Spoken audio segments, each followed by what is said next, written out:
Welcome to Reddit Confessions. The voice that shattered my engagement wasn't mine.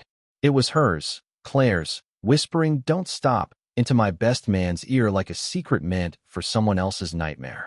It happened on a night so perfect it felt handpicked by God, or some crueler force that knew exactly how to make the fall hurt more.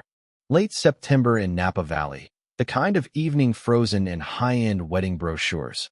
Rows of vineyards turning amber under a bleeding sunset.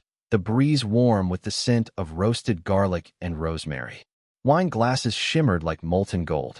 Laughter drifted on the air, light and careless. Every single detail choreographed for joy. It was supposed to be the warm-up before the happiest day of my life. Instead, it became the precise moment I stopped being the man everyone thought I was. I was at the fire pit, shoulder to shoulder with my dad, both of us sipping 2015 Cabernet and debating its edge over the 2016. The flames flickered in our glasses. The oak smoke curled upward, threading into the evening like incense. Then, amid the casual clink of cutlery and the distant pop of champagne, something else cut through.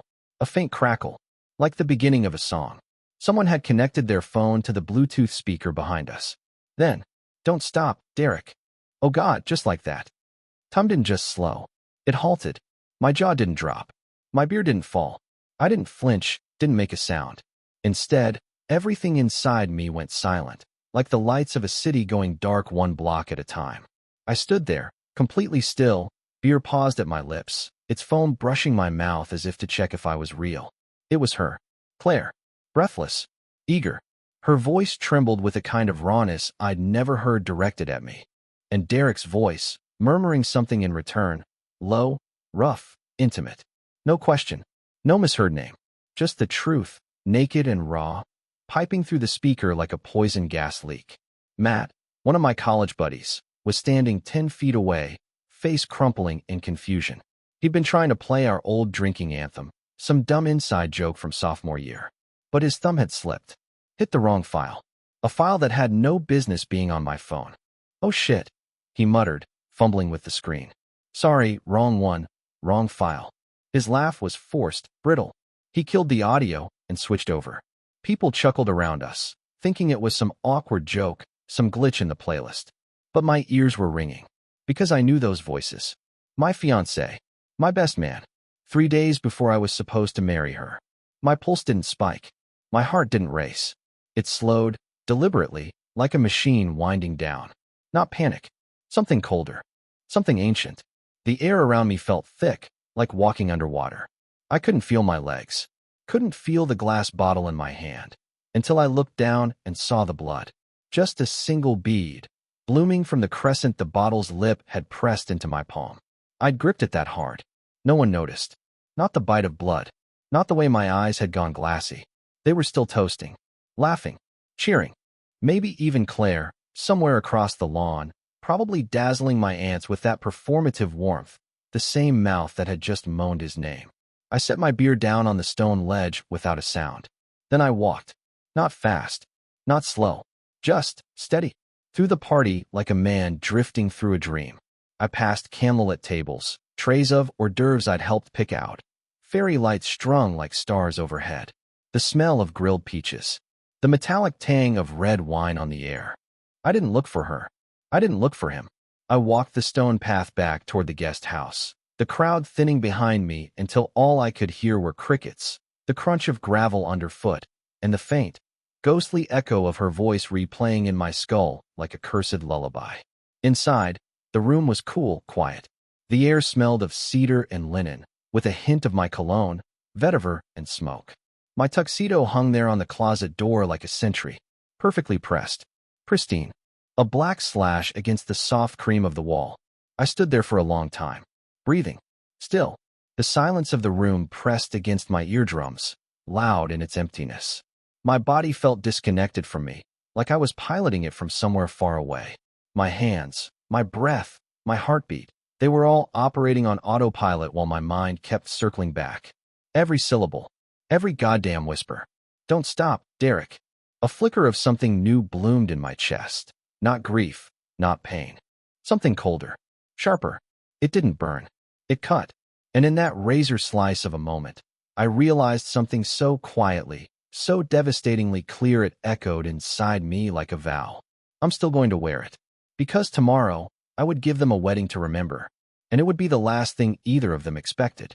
Some men cancel weddings. I rewrote the ending. I woke before the sun, the room still draped in the soft charcoal of pre-dawn. Outside the guest house, the vineyard lay in silence. Rows of sleeping vines blurred into the gray. The windows were damp with breath and dew. Somewhere in the distance, a delivery truck coughed itself awake, its rattle oddly human. The air inside was cool, touched with cedar and dust. My phone lay on the nightstand like a black stone, face down, mute and guilty. I didn't reach for it. I let it sit there, like a body waiting to be claimed. Above me, the ceiling fan turned in lazy loops, slicing the stillness into pieces too soft to feel. I stared up, unmoving, and thought about how, when you're a child, you believe promises are forged from steel, shining, absolute, unbreakable. But promises are sugar glass, beautiful until someone leans too hard. I rose, my joints stiff from sleep or dread. In the kitchenette, I made coffee. One scoop too many, on purpose. I wanted the bitterness to argue with me, to give me something to push back against. The gurgle of the machine was the only sound. It filled the room with heat and the smell of scorched beans and old resolve. I carried the mug to the table, steam curling up into the stale air, and laid out my tools like I was prepping for surgery. A yellow legal pad, a pen, a backup pen, the wedding program. Claire's loopy handwriting in navy ink curled along the margins. Cue string quartet here. Ask Grace to fix aisle markers. Remind Mark to keep vows around 2 minutes. Winky face. Smiley face. The kind of thing that used to punch me in the chest with affection. Now it felt like a wink from a stranger holding a knife behind her back. 2 minutes. Right. I wrote vows at the top of the pad.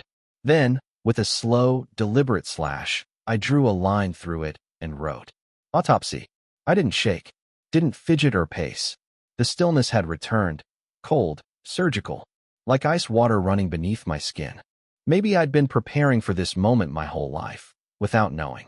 Quiet kid, quiet observer, quiet engineer who could carry entire systems in his mind, waiting for the smallest fault line to appear. People always mistook quiet for soft. They never noticed the teeth behind it.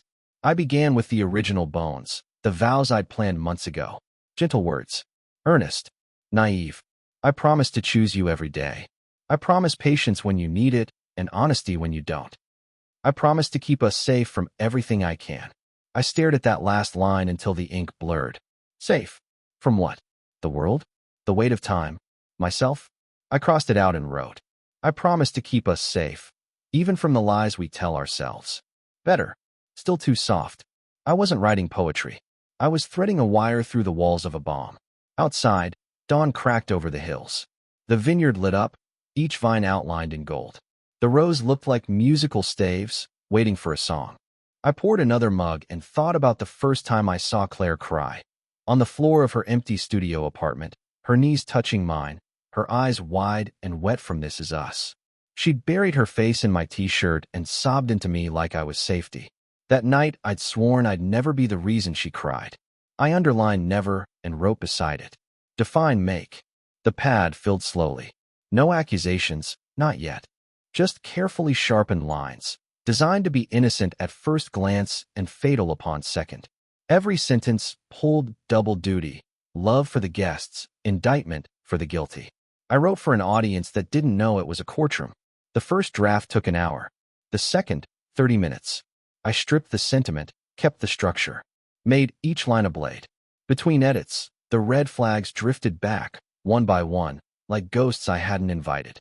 The late-night planning sessions with Derek. The way she said he knows people, babe, and laughed off my concern like I was too sensitive. The braid I'd never seen before. Her fingers tugging at it absently when I asked about it.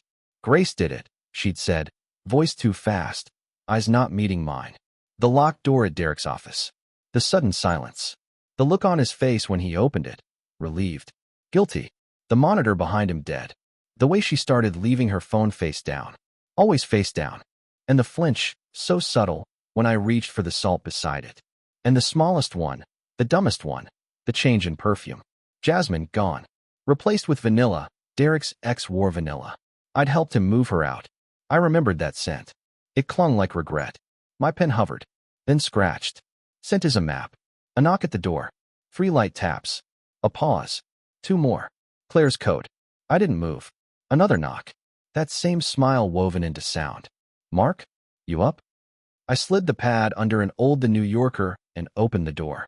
Claire walked in with the kind of ease only liars perfect. Her smile was luminous, calculated, blinding. She wore a thin gray sweatshirt and shorts, her legs bare, hair up in a messy bun that wasn't messy at all. Hey, she said, wrinkling her nose. You're hoarding caffeine without me? I made extra. I handed her a mug. Our fingers brushed. No spark. No shiver.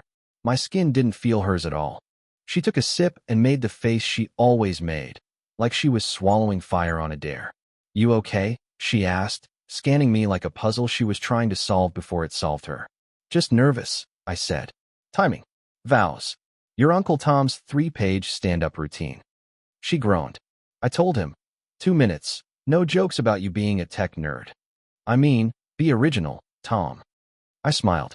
The kind of smile that fits like a mask sewn onto your skin. 2 minutes, huh? She poked my chest. You get 3. For using words like steadfast. I'll try to dazzle. She drifted to my tuxedo, fingers brushing the lapel like she needed to own it before it disappeared. You're going to look so good in this, she murmured, eyes flicking to mine. And there, just for a flicker, was the twitch. That millisecond of calculation. The subtle tilt of her head. A check. A gauge. Does he know? Maybe I imagined it. But I clocked it. Filed it away like a weapon. Derek's got the vendor list, she said casually. We're going to handle the last drop-offs, so you can relax. The word we hung in the air like wet laundry. I let it sit. Derek's a good friend, I said. She beamed, too brightly. The best.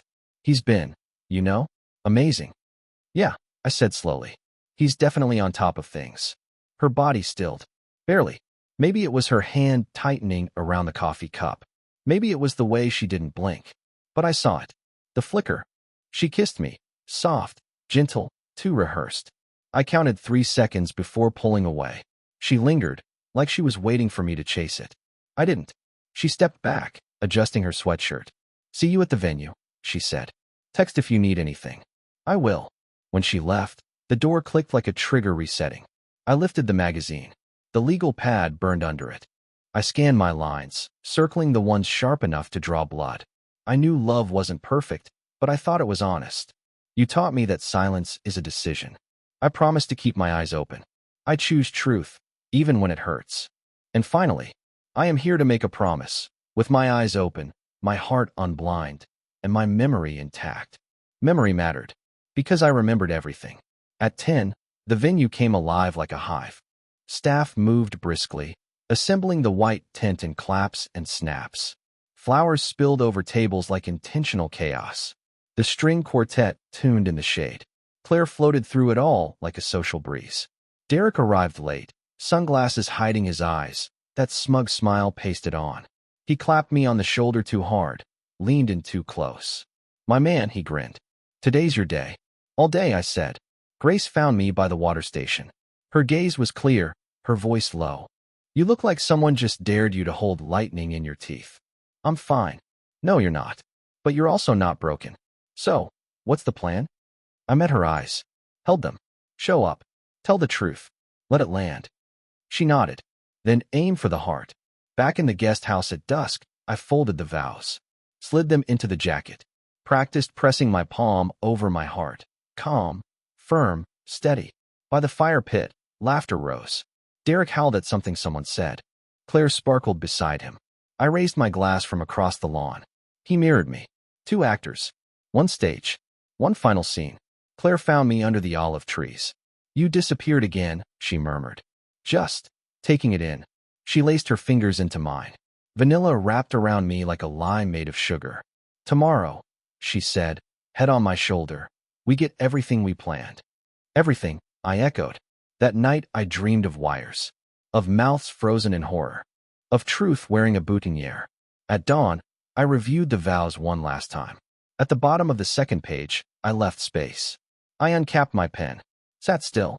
and wrote the final line, the one that didn't belong, until it did. The one that would tear the air from their lungs like a vacuum had entered the room. I whispered it once, just to hear its weight. Then I folded the pages, slid them back into my jacket. The words slept there, warm from my hands. Loaded, waiting. Tomorrow, I'd speak them, and watch their hearts stop. Together. The first time Derek hugged Claire too long, I told myself not to be jealous. I should have trusted the itch. It was 9 months ago, the night we got engaged. Claire's left hand still sparkled like a chandelier under string lights, the ring catching reflections of every clinked glass, and whispered congratulations. I'd just slid it onto her finger, still tasting the adrenaline of her yes, still dizzy from the way her eyes had shone when she said it. We were surrounded by our closest friends, and Derek, grinning wide, bourbon already softening the edges of his voice, lunged in with a laugh and swept her into a bear hug. He spun her, too fast. Her heels lifted off the patio stones, her hands flying to his shoulders, laughing but slightly startled. When he set her down, his hands stayed on her waist. Not for balance, not for affection, just stayed. 1 second, 2, 3. She stepped back. He let her go. I felt the warning bell, thin, metallic, almost inaudible, like the faint sound of brakes before a car crash. But I was high on the moment, flushed with love and cheap champagne. So I silenced it. It was Derek, my best friend since freshman year. The guy who held ice to my swollen ankle when I sprained it playing pickup basketball. The one who knew every stupid inside joke, every bad haircut, every ex-girlfriend's name. The guy who crashed on my couch for a month when his lease imploded, who had keys to my apartment and access to my Wi-Fi and my life. I told myself he was just being Derek. Loud, physical, over-affectionate. Now, in the hushed chill of the guest house, I could feel every beat of that moment like pressure points under my skin. The air was cold, still, heavy with the scent of pressed linen and stale cologne. The kind of silence that follows a house after everyone's gone to sleep, but no one's at peace. My brain played back the past year with brutal clarity, like someone had turned up the resolution and cut the laugh track. The late-night planning sessions that dragged into 1 a.m., Claire texting, "Don't wait up, we're still untangling the seating chart mess." The wine tastings she said Derek should join because he knows a guy. The night she came home smelling not like wine, but smoke. Acrid, artificial, the distinct chemical tang of those cheap cigars Derek kept stashed in his glove box. Her voice softened into silk every time she said his name, like the word itself was a secret she enjoyed tasting. I opened my laptop, fingers already moving before I was fully conscious of it. The keys were cool under my fingertips, the screen glowing too bright in the dark. Shared calendar. 6 vendor meetings I hadn't heard a word about. Email. Receipts for shipments of wine I never approved. Phone backup. Retrieved, because I'd once had the foresight to activate auto-sync, right after Claire accidentally dropped her phone into a sink full of soapy water. She'd laughed it off. "It's gone," she said. "Everything. Contacts, messages just gone." Right. I scrolled. The early messages were innocent. Boring, even. Table arrangements. Lighting vendors. Sample linens. Then the shift. Emojis crept in. Inside jokes I didn't recognize. Gaps in the timestamps. Gaps where I knew they'd been together. 2 months before the wedding. Derek, still thinking about last night. "Claire, stop. You're making me smile like an idiot in public." I closed my eyes. Not in pain. In analysis. My pulse didn't surge. It steadied. My body was calm, clinical. I scrolled further, one thumb swipe at a time. Each message another pin pushed into a map of betrayal. New file. New note. Evidence. Text thread, June 14th. Still thinking about last night. Wine receipts. Match with vendor. Nights Claire never told me about. Hotel confirmation. July 22nd. Napa Inn. Derek's name. 2 guests. King bed. That one locked my jaw. July 22nd. She'd said she was at her mom's house, helping clear the garage. She'd even sent me a photo, messy bun, damp tank top, sweat glistening on her collarbone. But behind her, a plain beige wall. No clutter. No garage. I checked the photo's metadata. Hotel bathroom. Timestamped 3:08 p.m. I stared at the list and felt the shift. That subtle click when suspicion becomes certainty. This wasn't a hunch anymore. This was a blueprint.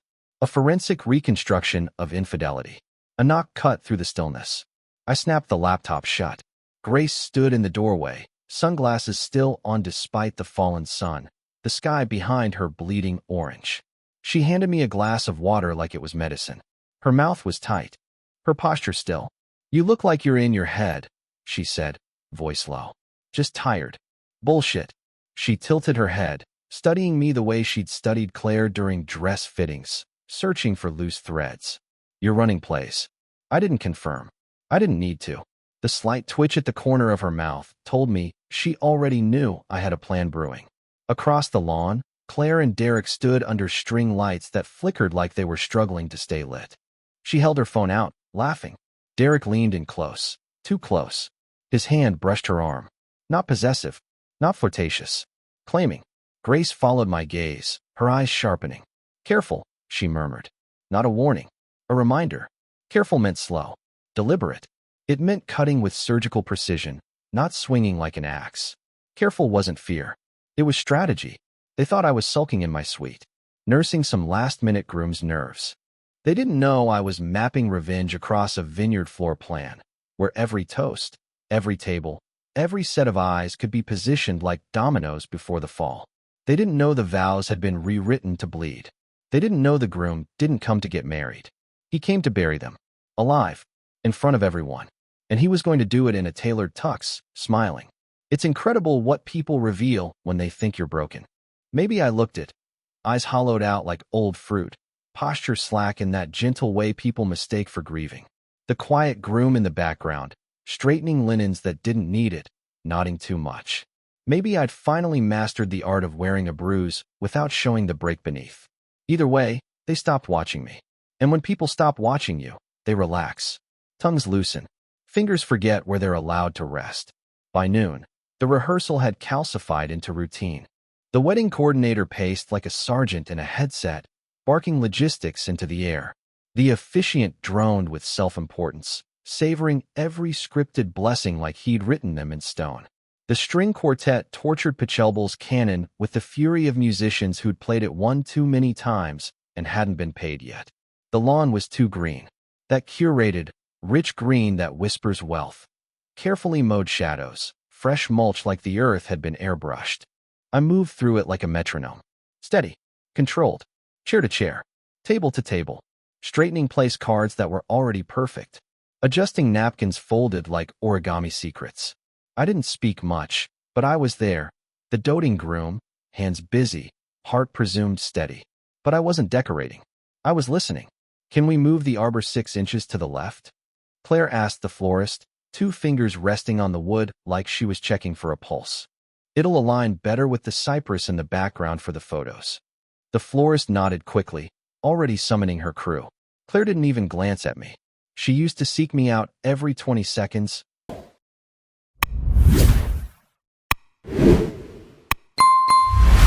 Like I was an usher. Or worse, a guest at someone else's wedding she'd helped design. Derek swaggered onto the lawn like he owned it. Clipboard in hand, stolen, clearly, sunglasses perched like they belonged to his face, sleeves pushed up just enough to show the forearms he curated like social currency. He laughed too loud. At nothing. He accepted compliments like they were overdue debts. When he got close enough for me to smell the sharp bite of his mint gum, he clapped a heavy hand on my shoulder. The slap echoed. "Place looks killer," he grinned, white teeth flashing. "You see the bar setup? I made sure they stocked the Blantons." "For you?" I asked, voice easy. "For us," he said, squeezing my shoulder a fraction too long. "You good, man? Need anything?" "Yeah, just your spine under my heel." "All set," I said, smiling. "Thanks for running point." "Hey," he added, dropping his voice like it made him seem more sincere. "It's what best men do." He moved on, orbiting Claire with ease, drawn to her like gravity or ownership. When they ended up tucked side by side near the service path, where no one was supposed to be watching, I peeled off behind a row of hedges, found a gap where the leaves thinned to green lace. From there, I heard everything. "Stop," Claire whispered, the word half a laugh. "Not here." "Relax," Derek murmured. "I'm asking about table numbers." "You're asking for trouble," she said, and her voice, God, her voice had that breathless, bent quality. The one I'd only recently learned to recognize. It wasn't shyness. It wasn't fear. It was want.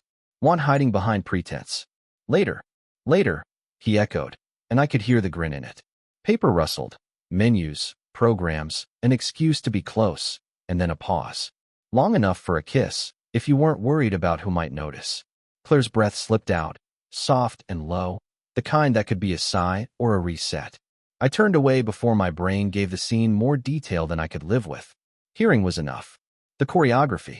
The practiced, guiltless rhythm of two people fluent in pretending they were still innocent. Mark? The coordinator called. Her tone was gentle, but she was used to control. Ready to run the aisle? Born ready, I said, stepping out like I'd been elsewhere doing something meaningful. The dutiful groom, back from nowhere. We lined up. Grace fixed Claire's veil for the 10th time, fingers efficient, expression tight. The ring bearer swung his satin pillow like a weapon until his mother snapped his name through clenched teeth. The officiant cleared his throat with the weight of someone who thought this moment might go in his memoir. I stood there, hands still, shoulders square, and mentally filed what I'd just heard, carefully, coldly, into the cabinet I was building in my mind. Each moment labeled, each whisper time-stamped, each betrayal cataloged. When the music cue hit, we walked. Claire came down the aisle rehearsing joy like it was a performance she'd auditioned for. Smile, 8 teeth. Eyes, glassy but not teary. Chin angle, Instagram calibrated. No one else would have noticed. I did. I always did. Between runs, my mother leaned into me. Her hand found my forearm, soft and insistent. Her voice dropped to that private register mothers reserve for wounds they sense but can't name. You're too quiet, she said. Even for you. Just soaking it in. She squeezed gently. It's okay to be overwhelmed. Weddings are everything at once. Don't get lost in the job of it. Find her and breathe. I almost laughed. Find her. Breathe. That was a postcard from a country I no longer lived in. I nodded. Said nothing. Let her read that silence however she needed to. My father approached later, only after she'd drifted off. Linen jacket. No tie. A glass of something non-alcoholic in his hand. His stance loose, one hand in his pocket. Face turned toward the hills like he was inspecting a view someone else paid for. How we doing, he asked. Not a question. A measurement. Fine. He made a low, skeptical noise. That's so. I've got it handled. He studied me. A long, slow study. Like a man looking at something in a cage and wondering if it remembers how to hunt. Your mother wants to fix everything with softness, he said. I admire that. But softness hides hard truths. Don't be a fool, Mark. I'm not. He met my gaze. His eyes were a hard gray, the kind that notices. You don't owe anyone your silence. I know. And you're not planning to be silent? No, I said, letting the word hang like a blade. His approval came in the form of nothing but a small nod. That was how he gave love, like a quiet pact. The officiant called us together again to rehearse the vows. The kiss. The ritual illusion of a future. Claire stood across from me, eyes shining, smile soft. And I searched her face for every version of her I'd ever loved. The one who cried into my shirt over fictional deaths. The one who color-coded our calendars. The one who turned checklists into love letters. Everything okay? She whispered. Perfect, I said. She studied my expression like a to-do list she hadn't written. You sure the vows aren't too long? Just right. Promise. I promise. The words sat on my tongue like a coin gone cold. Lunch came in compostable containers that crinkled like currency. People perched on hay bales, chairs, whatever didn't wobble. Derek told a story about me puking off a dock and still winning a fishing contest. People laughed. Someone clapped my back. I corrected it.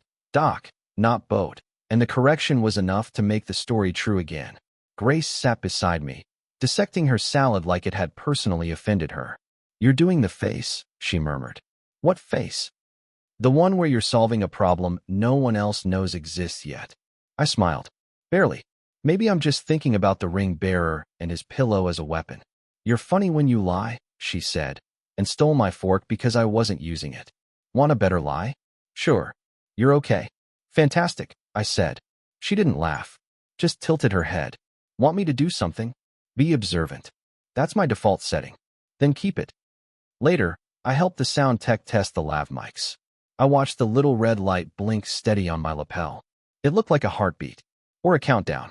At the dessert table, Claire and Grace argued about macarons like it was war. No lavender, Claire said. It's soapy. Nobody wants to eat bath beads. People like their grandmothers, Grace countered. Half your guests are from Instagram. They only care if it's purple. Just make sure the signage is straight, Claire snapped. Grace didn't react, but her mouth tightened. Just slightly. Looks great, I said, stepping in. All of it, Claire beamed, leaning into me like I was a pillar, not a person. Right? Grace is a miracle. Grace looked over her shoulder at me, her smile saying I see everything. And I'll wait. The rehearsal loosened. People wandered. The quartet surrendered to the DJ for a trial handoff. It failed spectacularly. Everyone laughed. Derek held court near the tent, spinning some real estate story like it was scripture. They want heart, he told his audience. And nobody's got more heart for this guy than me. He shot me a look. This guy? I watched him and felt something ancient in me shift. Claire was on the phone near the parking lot. Her voice dipped low, soft enough to swaddle. Of course, Mom. No, I'm not nervous. Yes, he's perfect. We're perfect. She turned as she said it. Saw me watching. Her smile hiccuped. Fractional, but enough to catch. She recovered fast. Everything okay? She asked. You tell me. She dodged. Your dad wants shorter readings. I'll talk to him. She touched my arm. Her thumb hovered at my wrist. I love you. I know. At sunset, one final walkthrough. The world went gold. People were tired and tipsy. Grace reappeared. You got a second? For you? Always. She studied me. I don't know what's happening, but I know something is. And I know you're not the kind of man who confuses pride for protection. I finish what I start, even if it changes shape. She didn't blink. That's a line you'll say into a microphone. Maybe. She handed me a folded place card. I wrote this for myself earlier. I think it's yours now. What is it? Insurance, she said. Or solidarity. I took it, slipped it into my pocket. I'll read it later. No, she said. You'll read it now. I opened it. Her handwriting was sure. Plain. One word. Careful. I looked up. Her face didn't shift. She just held my eyes the way you hold someone's hand before they walk into the dark. Later, in the quiet of my guest house, I placed her note on the nightstand. Let it sit beside my vows like a fuse beside the match. I stared at it until the word blurred, then turned it over and added one more. Small, sharp, true. Ready. Then I lay down, fully clothed, and let the silence finish what the day had started. Tomorrow, they'd hear me, and they'd remember it forever. Grace never liked secrets, but she hated betrayal more. I found her behind the catering tent in the late afternoon, backlit by a sliver of low sun cutting through the olive trees. She stood just out of view, tucked between stacks of catering crates and a humming generator, smoking a cigarette like it was the only thing tethering her to gravity. She didn't smoke often. When she did, it usually meant one of two things. She was about to speak the truth, or bury someone with it. You're a hard man to track down, she said, blowing smoke to the side so it didn't touch me. Her voice was low, scratchy from the cigarette, like gravel under velvet. Thought grooms were supposed to be the center of gravity. Gravity's overrated, I said. Keeps you in one place when you should be moving. She studied me through the smoke, narrowing her eyes. Not judging, assessing. Like she was trying to line up this version of me with the man she'd known for the past year. The one who helped hang lanterns without complaint. The one who drove Claire to appointments and bought extra batteries for the fairy lights without being asked. You're different, she said finally. I didn't answer. Silence makes people fill in the blanks. It's one of the most reliable tools I own. She flicked ash off the tip of her cigarette, eyes drifting toward the vineyard, where the rows rolled downhill like green dominoes waiting to fall. The wind shifted just enough to bring the scent of lemons from the trees by the parking lot. You ever watch a building demo? She asked, casual. Not the slow kind with cranes and cables. I mean the real thing, controlled demolition. The kind with precise charges wired into the bones of the building. Yeah, I said. I've seen those. They spend weeks setting the charges, she continued. Quiet work. Methodical. No one notices until it's done. Then one button. She mimed pressing a trigger with her thumb, and the whole thing folds like paper. She dropped the cigarette, ground it out beneath her heel. Her foot twisted slowly, like she was sealing something in the dirt. That's you right now, she said. Then she turned to face me fully. Except I don't know if you're bringing the whole place down or just a couple of floors. The corner of my mouth twitched. Why would I bring anything down? Because you're too calm. Her voice wasn't accusing. It was observational. Sharp. Precise. Like everything else about her. Men about to marry the wrong woman usually fall into patterns. They drink too much. Panic. Overshare. Cry about how love is a choice. But you. She stepped closer, folding her arms. You're measuring. I let the silence stretch. Let her feel the answer under my skin without giving it voice. She didn't need confirmation. Her shoulders settled like she'd found what she came for. Then her voice lowered, less steel, more warning. Look, I've known Claire a long time. I know, long enough to see when she's not being honest, but trying really hard to look like she is. She looked away, jaw flexing. She's been managing the whole week, smiling at the right people, crying at the right toasts, keeping everyone orbiting. And Derek, that name hit the space between us like a dropped weapon. She didn't flinch. I've seen things, she said carefully. Glances. Moments.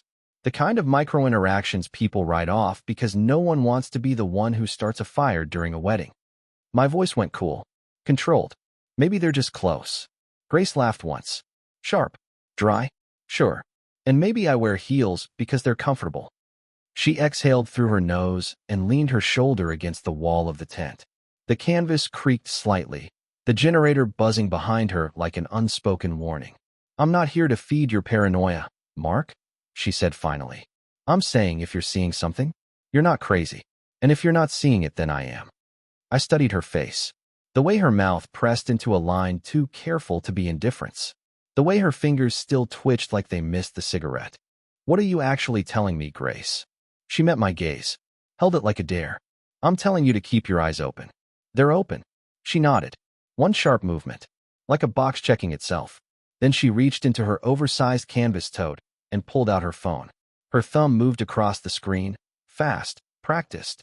You'll want to hear this voicemail, she said, holding it out to me. The screen was already on. One message. No context. Play it. I took the phone, held it to my ear, and the first 3 seconds turned my blood to ice. Claire's voice. Breathless. You taste like smoke. Are we really doing this? Then Derek's chuckle, low and close. Muffled. Tell me to stop. A rustle. A gasp. Then, don't. I handed the phone back slowly, like it was loaded. Grace didn't say a word. Neither did I. Because the demolition wasn't coming. It had already started. I woke on my wedding day with ice pulsing through my veins and a microphone waiting in my jacket. Morning light filtered in cool and blue, like forgiveness given in a language someone else wrote. The tuxedo hung quietly on its hook. Clean seams, perfect silhouette, a dark promise in cloth.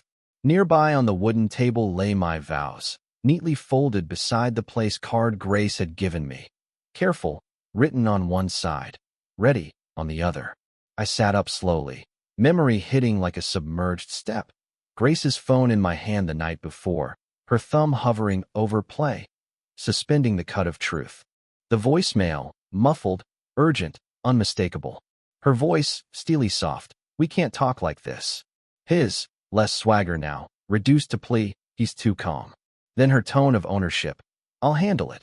That was the final screw in the frame. Possession passing in whispers instead of vows. I'd listen to it again and again, because engineers don't trust anything until it's repeatable. Breakfast routine. Coffee made but untouched. The aroma bitter and redundant. I shaved slowly, deliberately. Each stroke a ritual. Showered with counted breaths. Counting transforms panic into pattern. Patterns are manageable. At 7, Luis arrived. The sound guy, with the placid confidence of someone who's always been third billed. He set a Pelican case down on the dresser and snapped it open like a surgeon unveiling his tools. Inside, the kit was surgical. 2 lav mics, 2 transmitters, and a spare battery marked with fluorescent tape. He assembled it with expert hands. Battery click, cable coil, Velcro strapped. Range? I asked. He smiled. 200 feet. You'll hit the sunflowers and still avoid the DJ's playlist. Backup? He nodded. Redundancy on receiver, and I'll run your feed to a pocket recorder if you want extra assurance. I want extra assurance. He handed me a tiny black button. Hit when you're ready. I'll roll on my end. I slipped the transmitter into my jacket pocket, threaded the mic through the lapel, pinched it at collarbone height. The wire hummed, silent, invisible, a vein under the fabric. Vows printed. Luis asked, adjusting the second mic. Yeah, I'll hold it still, I said. He smiled faintly, as if appreciating the care. He packed up and gave me a thumbs up. Silence returned, the sort of silence that feels like purity. I read the first paragraph of the vows aloud, measured and steady. No tremor, no excess. Each word echoed the plan I'd built under the years, foundation faint, but immovable beneath the ceremony. At 8:30, my father knocked. Once, pause, again. He came in carrying 2 garment bags, and that expression, chiseled, assessing. Got your suit, he said, hanging it next to mine. And the other one, remembered it this time. I didn't forget. He sat on the bed's edge, voice blunt as gravel. Your mother says you're handsome when you're pale. Charming as ever. He looked at me like he was seeing past every face I'd shown. You're pointed, like someone about to take aim. Maybe I just want to get this right. He gave a grunt. Nothing more damning. We shared a quiet, not filled with advice, but with understanding. He patted the back of my neck, then left. No words. Still, it felt like permission. Or a warning. Maybe both. A text beeped. Claire, photographer on the way. Don't forget cufflinks. Love you. Today's it. I didn't add a heart or a period. Just, cufflinks on. See you soon. Let her read the spaces. The photographer arrived, bright energy punching into the room. Relax your face. Yes, just like that. Happy but not dumb. He snapped photos of the vows and sighed. I love tidy handwriting. It's a curse, I said, closing the folder. Guests trickled in. Bourbon circulated. Advice flew like confetti, ignored. A groomsman warned not to lock my knees. I smiled into irony that felt underdone. Then Derek entered, clean cut, victorious, calibrated. You ready, brother? Born ready. He hugged me. His heart drummed fast in my chest. I noticed that teeniness. He's too calm. How's the speech? In my head. No worries. Me neither. He eyed the vows. Something clenched. Keep it short. Let them want more. Good advice, I said. You should use it. He laughed, too bright. I watched him. Performance is knowing when to close your eyes, not open them. He blinked first. The golf cart rolled us down to the ceremony site. Vineyards bathed in golden sunlight, breeze sweet, sky pale justice. String quartet, strained canon in D like repetition could bless their souls. Guests arrived, sunglasses, linens, curated amusement. My mother pressed her hands to her mouth, shock disguised as gratitude. My father stood at her side, arms crossed, jaw steady, distant. Grace nodded at me, not luck, not mercy, just steadfast presence. Inside the tent, I saw Luis backstage, checking levels, red light steady, a pulse, a warning. Claire waited behind a veil of ritual. I pictured her in white and felt the cold precision of a scalpel in a clean room. I didn't feel love. I felt the sharp edge of purpose. The officiant's voice drifted, rehearsed, a lullaby for conventions. He asked if I preferred to speak before or after Claire. After, I said. She'll like that. Simple, true. He nodded, pleased. The bridesmaids, groomsmen, ring-bearer, all moved with choreographed innocence. Then came Claire, engineered perfection. I spotted in her eyes the practiced light, the engineered smile. She handed her bouquet to Grace, found the hidden pocket, and unfolded the vows. Her voice spun the lines we'd built together, laughter from old jokes, warmth about safety. But she never touched the truth she knew. Today and every day, she finished. Smiles rolled across the tent. Cameras flashed. Her gaze stayed on the paper too long, then raised to me, with rehearsed expectation. I retrieved my vows, slid the mic into earshot of truth. I spoke. I promised myself I'd keep this short. Some polite laughter, unaware. I write code. Code doesn't care about shaking voices or sweaty hands. It cares if your logic holds. Heads nodded, unprepared for meaning. I wrote beautiful vows once, full of cliches, perfect for photos. Polite smiles grazed me. But truth requires commitment more than cosmetics. I can't promise our future without telling the truth about today. The tent shifted imperceptibly. Sound text leaned in. So here it is. I'm standing here with my eyes open. That phrase cracked time. She wavered. Moments tingled. I promised to protect what we build, even from the lies we tell ourselves to make the building look prettier. Faces tensed. Forged eyes tightened. I promise patience and mercy, until mercy becomes a refuge for silence. Murmurs. Christian mothers spotted dissonance. The officiant's smile cracked. I shared a small joke. Keys in a freezer. Laughter reemerged. But I won't trap you with my love, and I won't be trapped by yours. We aren't cages for each other. Her eyes narrowed faintly. A latch clicked. Derek's jaw locked. Grace stood still. I don't want spells, I said. I want truth. Silence. The word landed like a gavel. Then, the line I'd folded into that dawn, waiting. If anything stands between us and honesty, I won't carry it past today. Stillness. Claire's lips parted, startled. Derek's throat adjusted. The officiant cleared it fast, clipping the moment. Beautiful, he said, too bright. Rings. We exchanged them. Cool metal at warm fingers. My mother cried again. My father watched steady, a spectator of storms. The pronouncement echoed. Husband, wife. We kissed. Applause came, dutiful and digital. Then recessional, crowds cheered. We passed through a corridor of smiles. Halfway down, she leaned in. What was that? I kept smiling. Vows. You made it weird. You never listened, I replied softly. She squeezed my arm. Her nails dug crescents. Portraits followed. Nuzzle. Laugh bigger. I held an expression I'd perfected, engaging, empty. Luis at the perimeter flashed his steady red pulse. Grace joined. Our eyes met very briefly. Unspoken acknowledgement, soon. Family photos, perfume, warmth, routine. Then the trio shot. Me, Claire, Derek. Their placement was damn near revelations.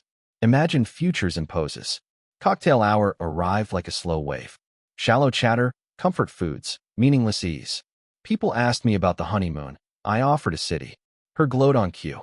The band played socialese. I checked my watch. Soon, speeches. Derek found me, rehearsing charm into a phone. You good? Great. That vow stuff, bold. I thought you'd respect bold. Always. He looked away, uncertain. Then DJ announced us. We strode in. Applause choreographed, smoky and joyful. We took our seat at the head table. The DJ handed Derek the mic. Derek launched into his toast.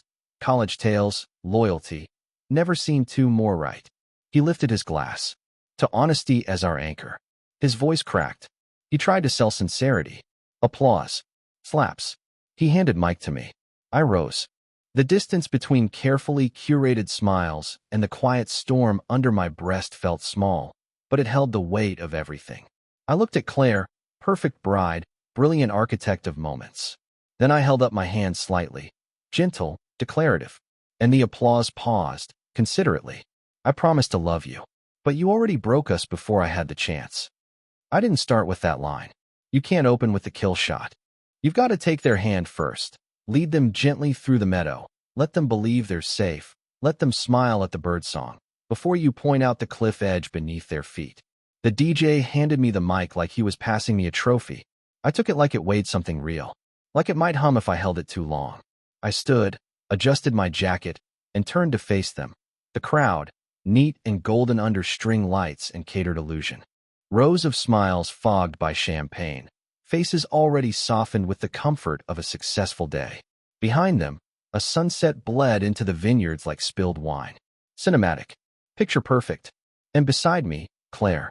She sat angled just enough for the cameras, spine long, hands folded gently in her lap, eyes wide with anticipation. Her smile was practiced down to the millimeter. Serene, symmetrical, studied. She didn't know yet that beauty isn't bulletproof. My wife. I began, and the word wife felt foreign in my mouth, cold metal between molars, is the most meticulous person I've ever met. Soft laughter rose, automatic, conditioned. She can organize a wedding in her sleep.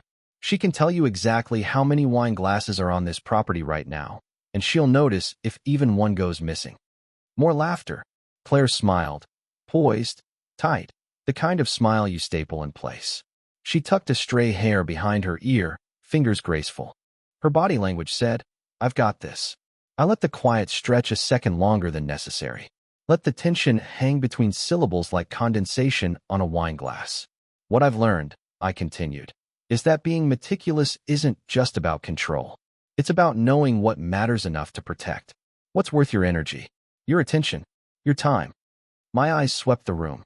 Briefly, intentionally, I landed on Derek. He sat at a diagonal, leaning back, the stem of his glass pinched just a little too hard between two fingers. His grin held, but his eyes had already started flicking toward exits. When we started this journey, I said, I thought love was simple. I thought it was about trust.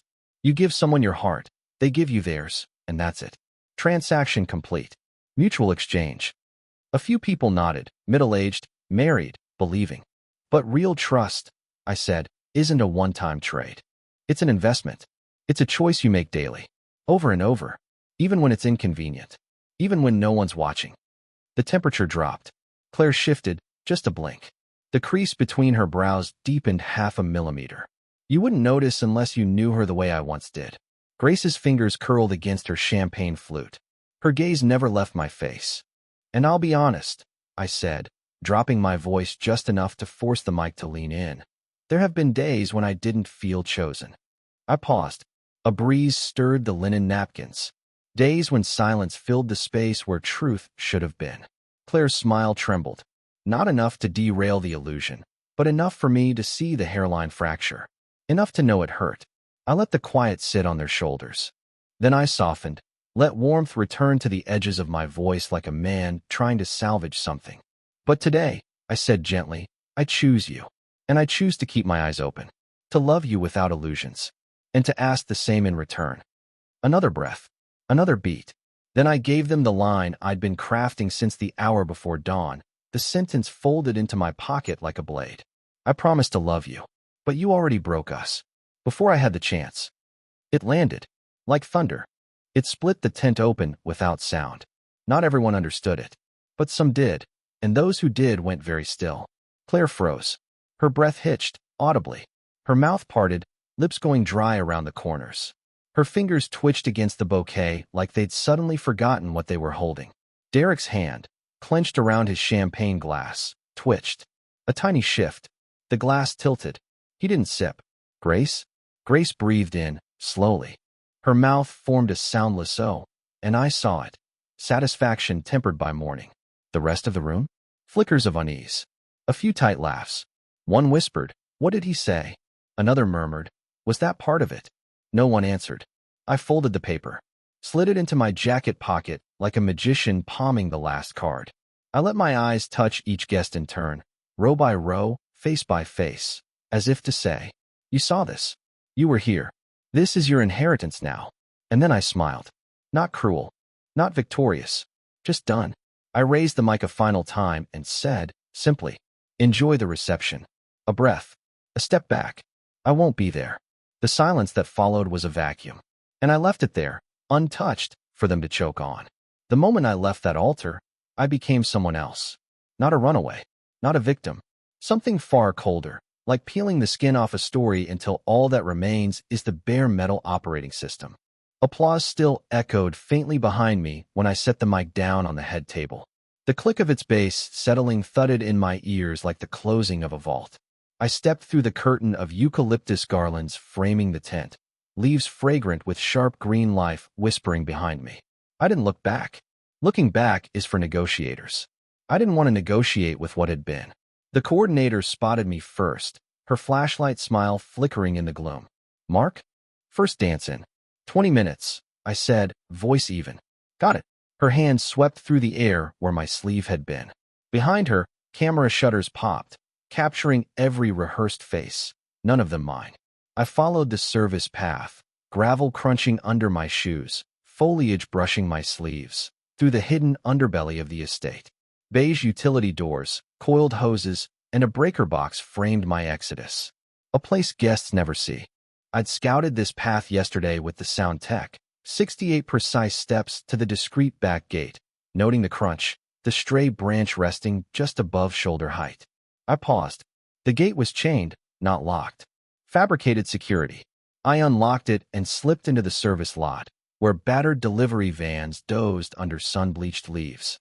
In the back seat of my getaway car, I'd staged my away-from-it-all kit. Jeans, a gray hoodie, a mariner's cap, simple camouflage. I shed the tux with reverence, folding it like a shroud, slipping the pieces into a garment bag propped inside the car. The painter's tape marker under the bumper glowed faintly blue, a beacon for ghosts. In the visor mirror, the reflection looked like a man who drove into wine country for joy and was leaving with shadows. Phone out. Airplane mode, off. Time for the pins to fall. I activated the exit automation sequence. Dominoes, each falling in ordered precision. Email to venue and coordinator. Reception canceled due to irreconcilable breach. Stop service. Counsel in touch. CC'd father's law office. Civil and cold. Vendor cancellations. DJ, catering, teardown delayed. Make them stew in the shape of the day. Calendar events wiped. Reception. After party. Gone. Like a racing sin. Evidence package zipped. Voicemail, voice memo, receipts, text threads, all compiled. This is why there is no marriage. I wrote, cleanly signing Mark. It moved out via cloud link. Read receipts requested. No commentary. Let truth do the work. Text to Grace. 8 minutes. Her reply. I'll do the smoke. No questions. I slipped into airplane mode. I placed the ring, our ring, into the glove compartment, wrapped in the valet ticket from our first date.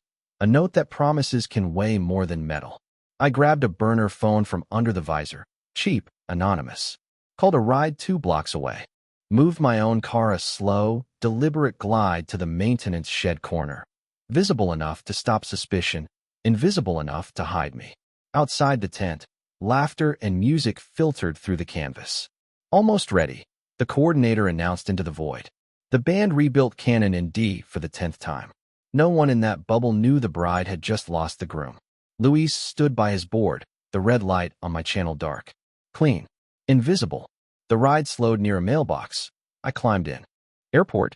The driver asked, engine purring. Closest, I said. Not SFO, not Oakland. A quiet field strip, easy to vanish into. The driver was silent, a luxury. We passed vine rows I'd walked under hours before, unaware of how fragile humans can be. My phone vibrated. Ignored, still in airplane mode. Airport check-in was sterile. IDs, trays, shoes off. My hand hovered over my phone. I didn't retrieve it. If I left it off, it didn't exist. If I turned it on, the world could find me. But I needed to see when my sequence began to land. After security, I sat by an unimportant gate, turned airplane mode off. My screen flared with messages. Mom, are you okay? Call me right now. Dad, well. Mom again, Mark? Claire's mom. Where is Claire? What is this? Uncle, Jesus Christ. Josh, dude. Grace, clean. Smoke worked. They were mid-salad when bar shut. Derek is spiraling. Claire managing. Luis, sorry man. Unknown. Raging, you think this is funny? Another, call me. Claire, we need to talk. Now. This isn't how adults act. Derek, pick up. Then, read receipts. Mom, Dad, Grace, and a firewall block for Claire's aunt. I scrolled, nauseated, then stopped. No more gives. Let them squirm. Boarding called. Line formed. I took a window seat, hoodie hood drawn low. Rain skidded across the tarmac. Hashtag Seattle bound. Grace texted, round 2 starts when we land. I replied, yes. Then, wait for the post. Send again the memo link. Timestamps untouched. Grace, copy. They're cornered. They'll thrash. Stay off phones. Me. I'm not talking to any of them. Derek, via burner you ruined me. I paused. Then texted, good. The plane rumbled. I asked for water. The air tasted of possibility and regret. In the rear view of memory, I saw us at 21, on a rooftop in winter, promising never to betray love. I nearly laughed, nearly cried. Instead, I finished the water.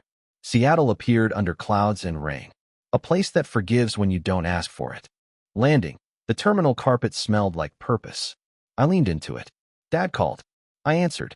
Well, he said, his way of listening. I'm in Seattle, I said. Good, he replied. I'll handle the legal. Mom's got the aftershock. Don't answer unknown numbers. I haven't answered known ones either, I said. That's growth. We hung up. Love without flourish. I bought a new SIM card. New number, same trusted friends. Texted Grace. She sent back a photo of the now empty reception hall. Chairs askew, centerpieces abandoned. It might have been funny if it weren't raw truth. Rain drum glass. I glanced at the autopsy doc open on my laptop. Reception canceled 4:22 p.m. Evidence sent 4:28 p.m. Clean lines. Accuracy at the cost of romance. Then, round 2 plan. Bulleted. Precise. Next moves. Fate shaping. There's a quiet that follows throwing a punch you didn't want to throw, not satisfaction. Relief braided with sorrow. I braced against it and watched rain distort runway lines into blame-free blur. My phone buzzed again. New voicemail. Derek, raw. You think this fixes you? You ruined me. Please. I deleted it. Felt it too much already. Gate changed. I followed signs. Passed a man in our college logo. Nodded. Same signal, different worlds. They'll say I ran. They'll call me cruel. Maybe both. I didn't run. I exited a building on fire. I didn't choose cruelty. I chose clarity. And if that embarrasses, I'll own every cracked mirror it creates. Flight door shut behind me. Rain rose. I exhaled. By the time he stormed out looking for me, I was already gone. Revenge doesn't end at the mic. It ripples outward like a stone skipped across a glass pond. By the time my plane touched down, the world had already begun to boil. Grace, my own combat correspondent, was texting me updates that felt like battle orders. Grace, screenshots incoming. People are lighting candles. Memorial hashtags, hashtag Dawson no show, hashtag runaway groom, hashtag speechgate, already trending. Through the tiny lens of my phone screen, I watched it spin. Carefully posed ceremony pictures with captions dripping at the edges. Some days just don't end the way you plan. Inside, I felt flat, like varnish on a suffering sculpture. My college group text thread, once a place for inside jokes and last-minute tailgate plans, split in two. On one side, holy shit, dude. Legendary. On the other, this is messed up. You should have kept it private. Their faces frozen in emojis.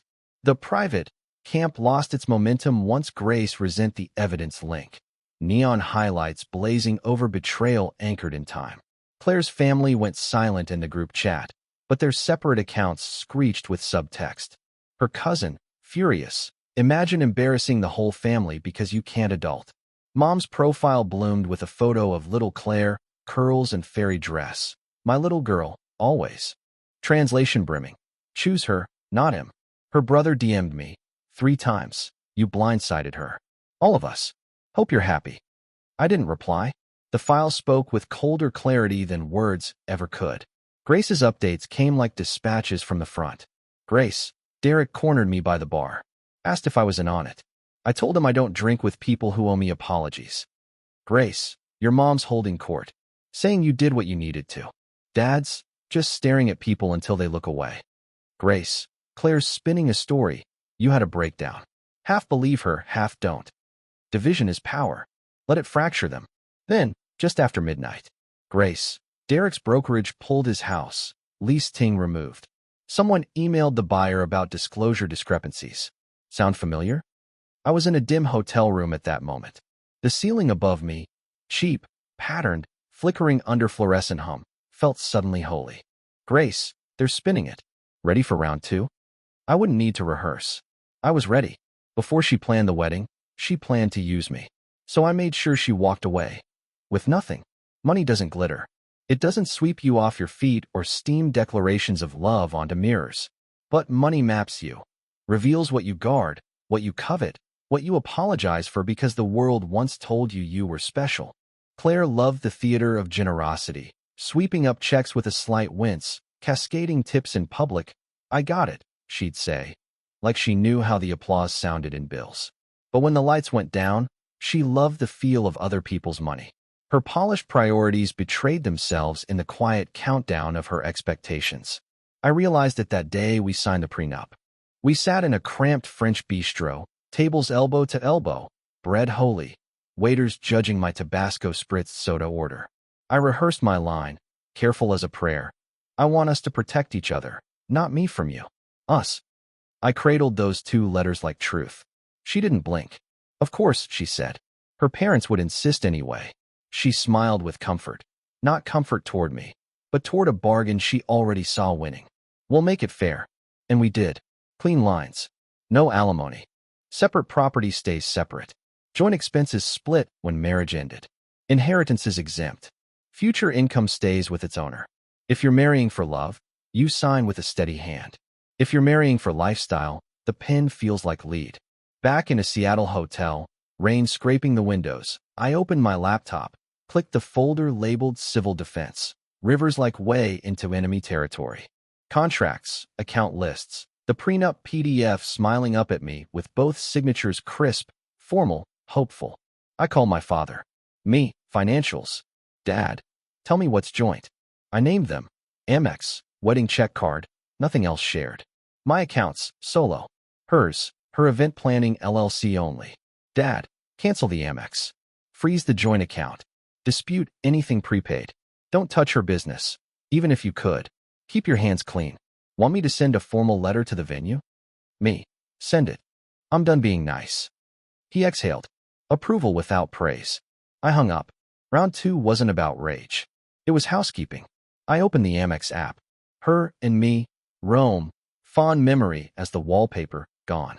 Swap to flat gray. Freeze card. Blue check bloom. Took the courtesy notification offline. Let her discover at the store, with strangers in line behind her. Reality delivered by cashier. The wedding account. I transferred every dollar into my checking. Left $14.37 as a joke. Flagged all recurring charges, toggled stop. Bank's confirmation email was cold comfort that I understood consequences. Drafted emails. Venue. All further invoices through counsel. Charges post 4:30 p.m. Disputed. Caterer. Pay only for prepared food and labor up to disruption. CC Dad. He replied, agreed. Honeymoon hotel, Kauai cancel, refund to original card. Dry administrative. Jeweler, ring is in transit. Check to Dawson Trust. Attached appraisal and insurance. No sentiment, survival. Courier envelope landed on my nightstand. The ring, heavier than its weight. I added a note. Claire, returning what's not mine. M. Sealed it. Scheduled the pickup. A scooter driver named Tomas would arrive in 11 minutes. The absurd poetry made me smile.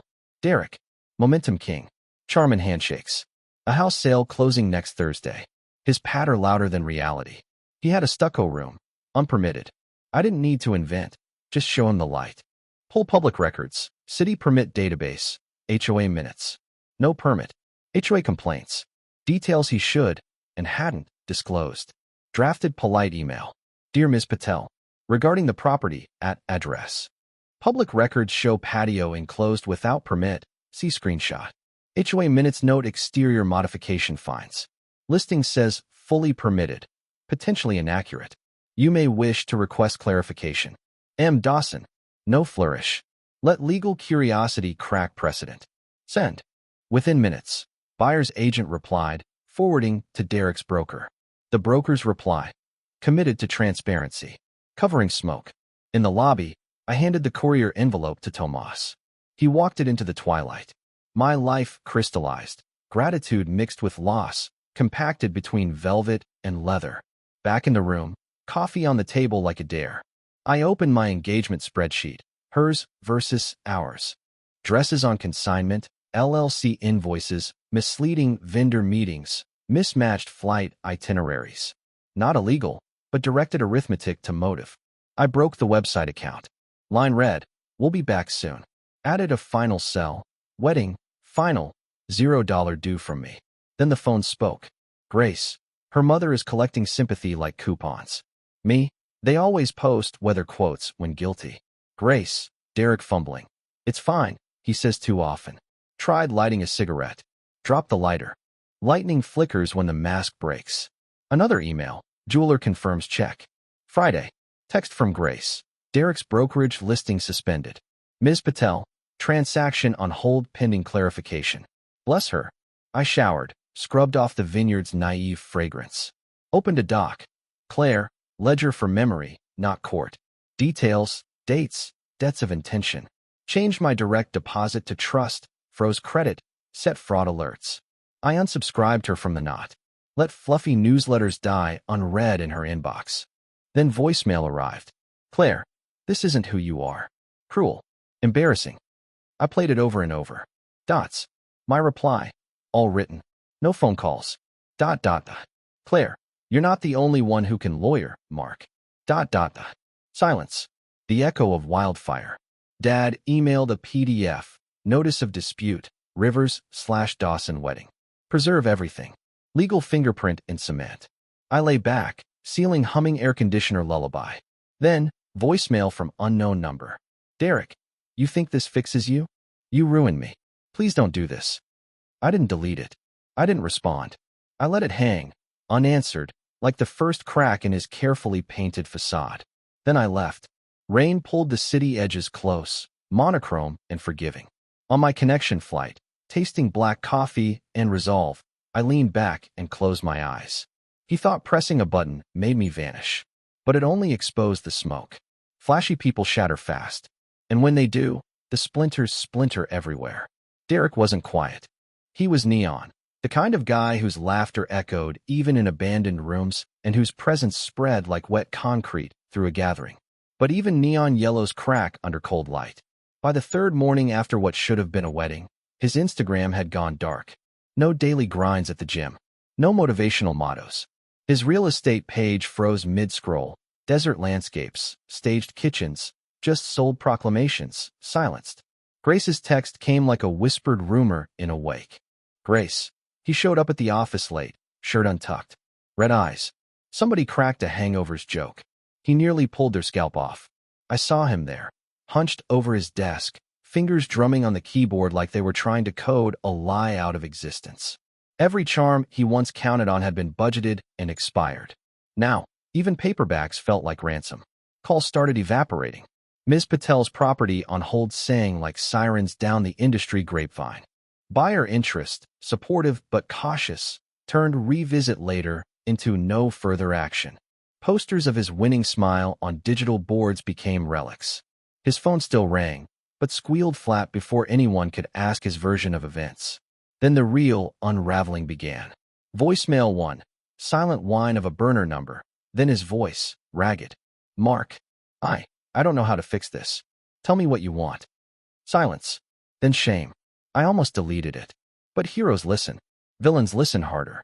That night, the hail came. 3 raps at my hotel door, too sharp, too insistent to be polite. Drenched, disheveled, eyes wild with rain light. Derek, not invited.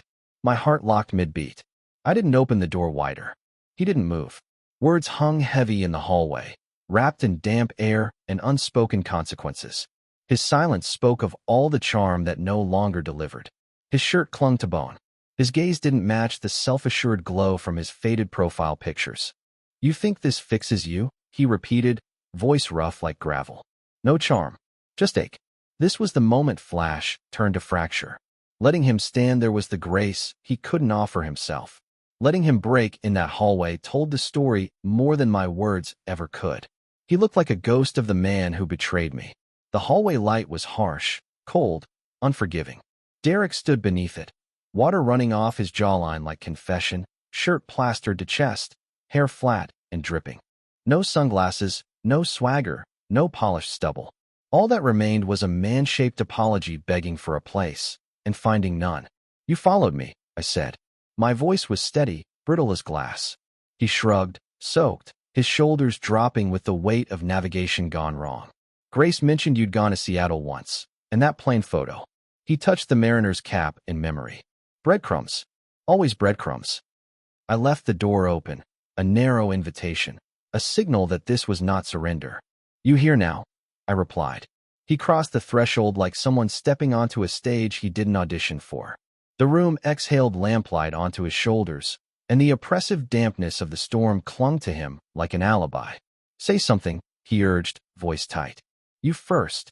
He swallowed, closed his eyes, found the words in the hush. I'm sorry. It landed, low and heavy, like a sunken anchor. For what? For sleeping with Claire, lying, letting it continue. For taking what was yours. Silence stretched between us, jagged with everything unsaid. How long? I asked, voice dead quiet. He looked at his hands, hands that had carried secrets. I know the night, but it began before that. In shared rooms. Glances. Vendor meetings. June 14th. July 22nd. Napa Inn. And that text, still thinking about last night. He recoiled, his own words drilled into him. Those, he whispered.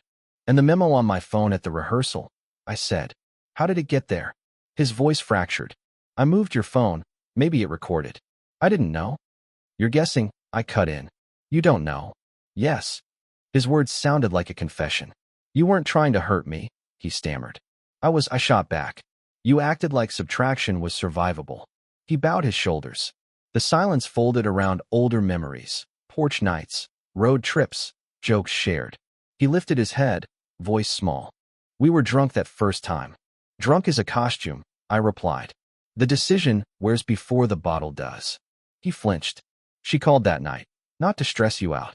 I believed it. I believed it was helping. You liked feeling needed, I said. You always did.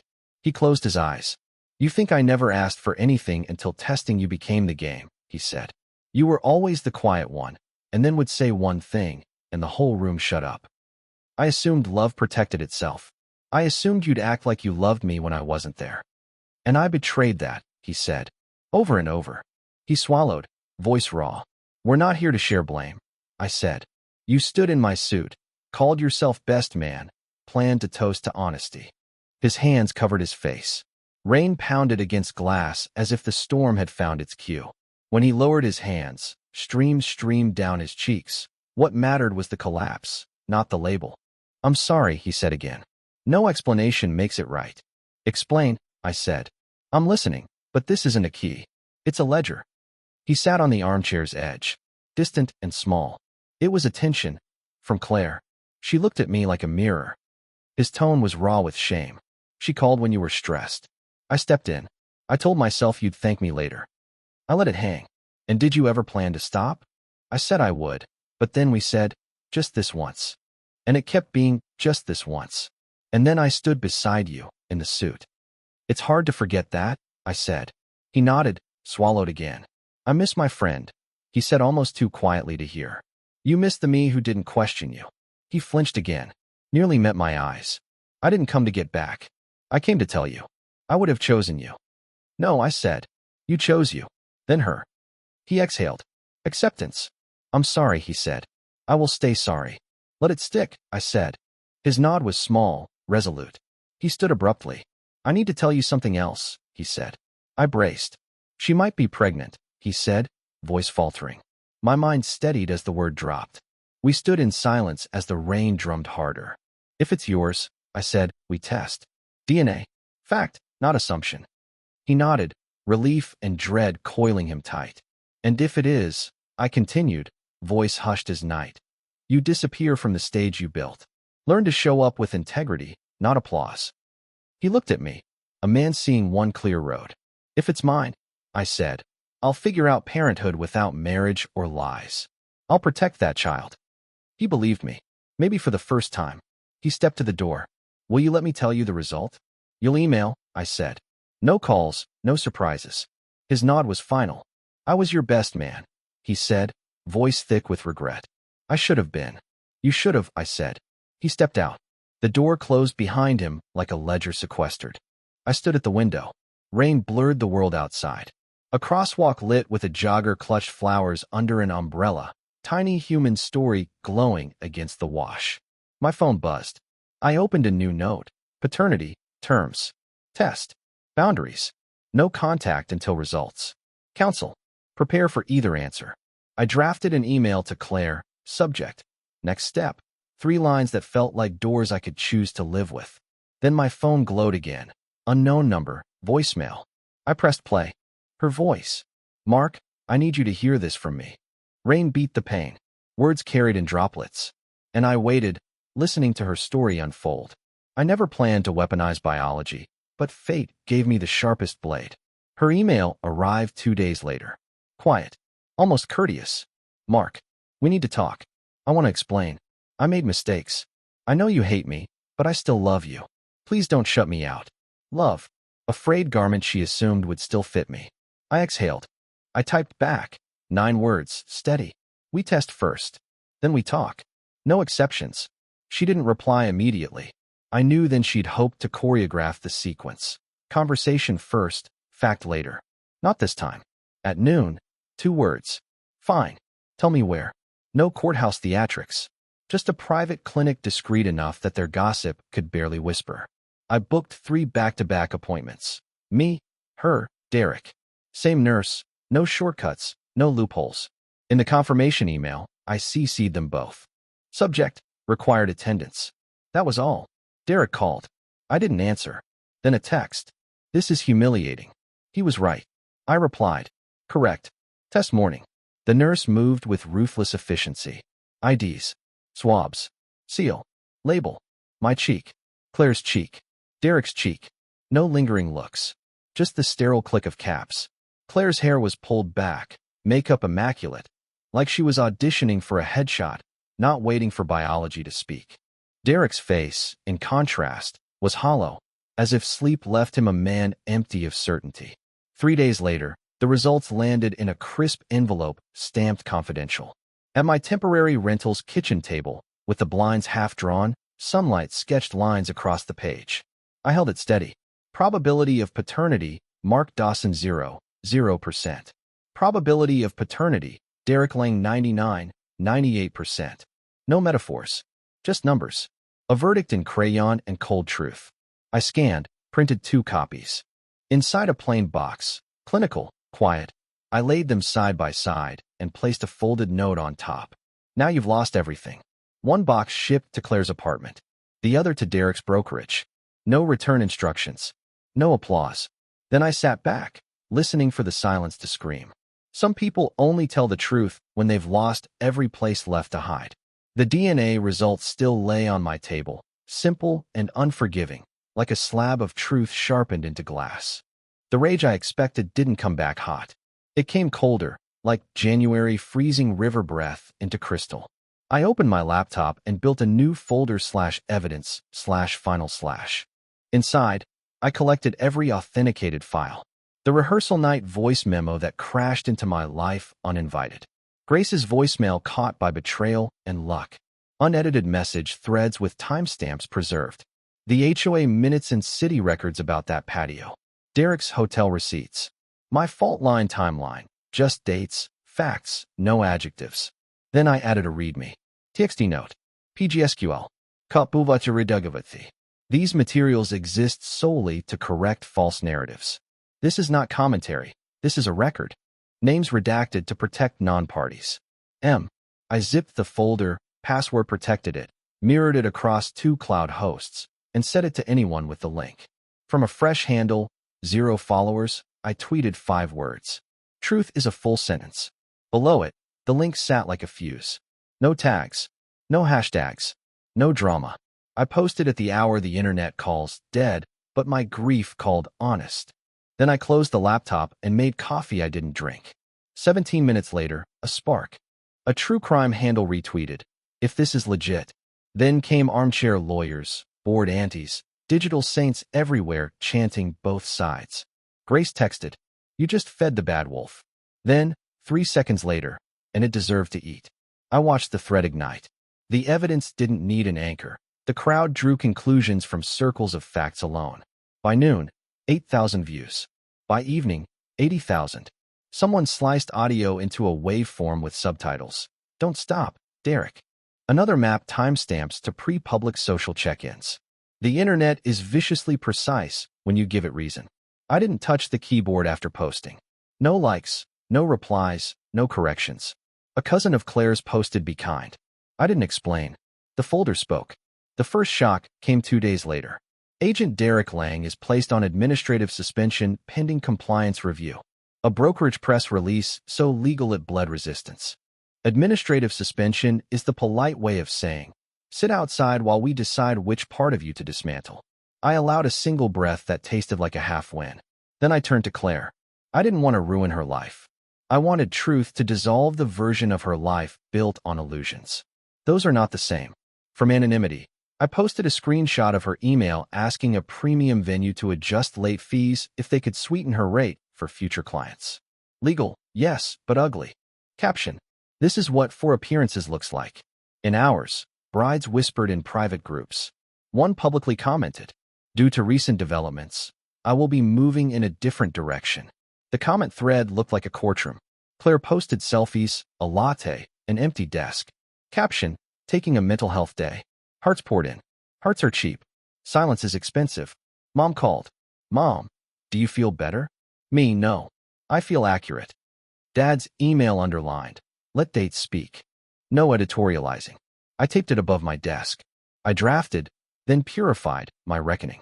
No names. No city. Cleaner lines. How suspicion trembles into certainty. When friends reflect the version of you they prefer. Vows becoming scalpels. The dignity of documentation. No glamour. No revenge. Just a witness's account. I titled it The Week I Married Truth and published it anonymously. It didn't go viral. It grew.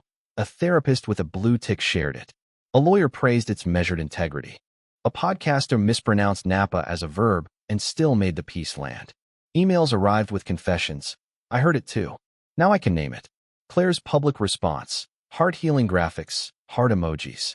Comments split. Derek vanished. Grace said, he's taking space. Which is what men like us say when the room goes empty. Legal notices spouted everywhere. Venue paid partial fees. Caterer rescinded sneaky charges. A client flagged Derek's other flip, and the real estate board quietly posted a review in motion. I slept through midnight for the first time since the wedding night. I awoke not lighter, but clearer, as if someone had purged stale air from a house and left it open. Grace called. She's gone. East Bay. Support, she says. Out of radius. I exhaled. You did it carefully. It still hurt. Me. Hurt isn't verdict. It's fact. Grace, your writing wasn't a martyr cry. It was witness. Me. I'm not a martyr. I'm a witness. Later, walking the block, phone buried in pocket. Seattle gray honesty all around me. Life carrying on in small shades I could touch. Back in my apartment, a voicemail popped up from an unknown number. Mr. Dawson? Investigator Hahn from the DRE. We'd like to ask about your communications regarding Derek. Please call. I dialed Dad. Dad, stick to what you can prove. I called back. Calm. Factual. They want records. I already sent them. At dusk, I cooked dinner for one. Chicken in pan, no performance, just nourishment. Night pulled soft rain over the window, and someone knocked. 3 taps. Pause. 2 more. Not Grace's code. Clinical. Low threat. I opened the peephole to a suited man holding a manila folder labeled defamation lawsuit. You don't win by screaming louder. You win by walking away intact. The courier's knock echoed between my ribs. I peered through the peephole at a man in a cheap suit, a suspect in charcoal. Rain slicked his shoulders. His hand held a manila folder labeled defamation lawsuit. His handshake dry, rehearsed, like he'd helped choreograph this scene. He didn't say more than 5 words. Mr. Dawson, you've been served. I took the papers silently. Their heft the weight of staged accusation. Thick copies, defamation, emotional distress, damage to income. Not a claim on truth, but a demand for silence. No anger, just patience. A lawsuit is a cage for a story, free the facts, and it's empty. I shut the door and called my dad. Dad, send me the evidence folder. We'll draft a response. This won't last. It didn't last. Our attorney's filing included every document. The voice memo, text logs, receipts, paternity report. Facts so tidy they pulled the teeth from the complaint. 2 weeks later, a dismissal with prejudice. Final. No comeback. The noise evaporated. Claire fell silent online. Derek disappeared from the brokerage page. Wedding guests moved on, posting pet photos and forgiven vacations. I relocated to Portland. Brick-walled rental, bad lighting, just enough to know I lived. Mornings, coffee, silence. Nights, open-ended. I didn't date. Betrayal doesn't just make you cautious. It makes you precise with yourself. Later, an envelope without return address. Inside, a cream card, gold embossed. Grace and Evan, please join us in celebrating our wedding. Postscript in Grace's handwriting, elegant and sharp. I promise these vows are real. I RSVP'd yes. Not to fall in love again, but to watch a room full of belief and promises.